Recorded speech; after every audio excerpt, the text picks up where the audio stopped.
Every time I pull my hair was any outfit that you'll find me ugly and one day you'll disappear. Cause what's the point of crying? It was never even enough.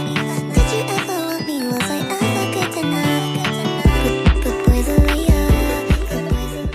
Hai semuanya, selamat datang dalam presentasi kita kali ini. Kita akan membahas tentang sebuah tugas yang menarik, yaitu tentang tes psikologi untuk mengungkap kepribadian kita.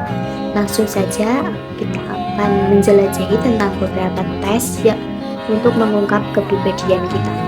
Oke, selanjutnya yaitu tes psikologi kepribadian dibagi menjadi 5, yakni yang pertama tes inventory kepribadian, yang kedua tes proyektif, yang ketiga tes kuesioner sederhana, dan yang keempat tes situasional, dan yang kelima yaitu tes berbasis komputer. Nah, selanjutnya yang pertama yaitu tes inventory kepribadian. Nah, tes ini yaitu tes secara tertulis. Tes ini digunakan untuk mengukur berbagai aspek kepribadian seseorang. Nah, biasanya terdiri dari sejumlah pertanyaan besar yang dijawab dengan format pilihan ganda atau skala Likert. Nah, contohnya sendiri yaitu Minnesota Multiple Personality Inventory atau MMPI. Nah, dalam tes ini, deskripsi tes ini yaitu salah satu tes psikologi yang paling banyak digunakan untuk menilai kepribadian. Nah, biasanya tes ini terdiri dari 567 item yang dirancang untuk mengidentifikasikan berbagai kondisi mental dan gangguan jiwa. Nah, selanjutnya yaitu contoh tes Neo Personality Inventory. Nah, dalam tes ini mengukur 5 dimensi utama kepribadian yang dikenal sebagai Big Five, yang terdiri neurotisme, ekstraversi, keterbukaan terhadap pengalaman, ketersetujuan, dan ketelitian. Nah, terdiri dari 240 item yang harus dijawab dalam skala 5 poin. Nah, yang kedua yaitu tes proyektif. Nah, tes proyektif ini dirancang untuk mengungkapkan aspek tersembunyi kepribadian seseorang. Nah, biasanya dengan meminta mereka menafsirkan stimulus yang tidak jelas atau ambigu. Nah, contohnya seperti tes Rorschach and Colbert test. Nah, tes ini terdiri dari 10 kartu dengan tanda yang simetris dengan meminta responden untuk mengatakan apa saja yang mereka lihat terhadap tinta tersebut. Nah, contoh selanjutnya yaitu thematic apprehension test. Nah, dalam tes ini terdiri dari serangkaian gambar yang ambigu dan naratif.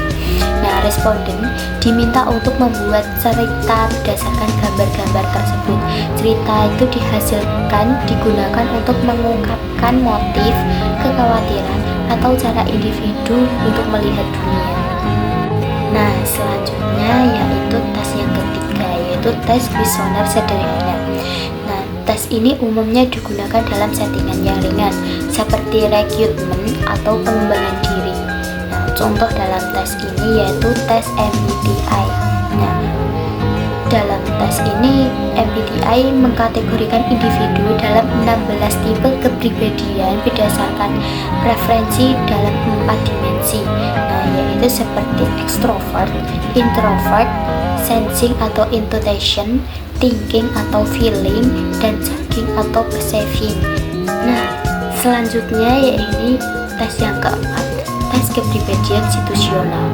Nah, tes ini menilai kepribadian berdasarkan bagaimana seseorang bereaksi terhadap situasi tertentu yang digambarkan dalam tes. Dalam contoh tes ini yaitu situational judgment test atau SJT.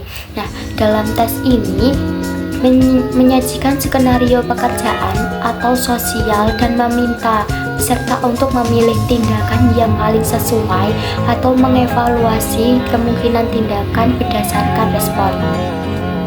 Nah, yang terakhir yaitu tes kepribadian berbasis komputer. Nah, seiring perkembangan teknologi, banyak tes kepribadian yang dilakukan secara online dan menggunakan algoritma yang canggih untuk menentukan hasilnya. Seperti contoh tes ini yaitu tes Hogan Personality Inventory. Nah, dalam tes ini, HPI menilai kepribadian berdasarkan teori kepribadian utama dan prediksi perilaku di tempat kerja. Nah, tes ini terdiri dari 206 item yang menilai 7 dimensi kepribadian. Sekian presentasi kali ini, saya ucapkan terima kasih.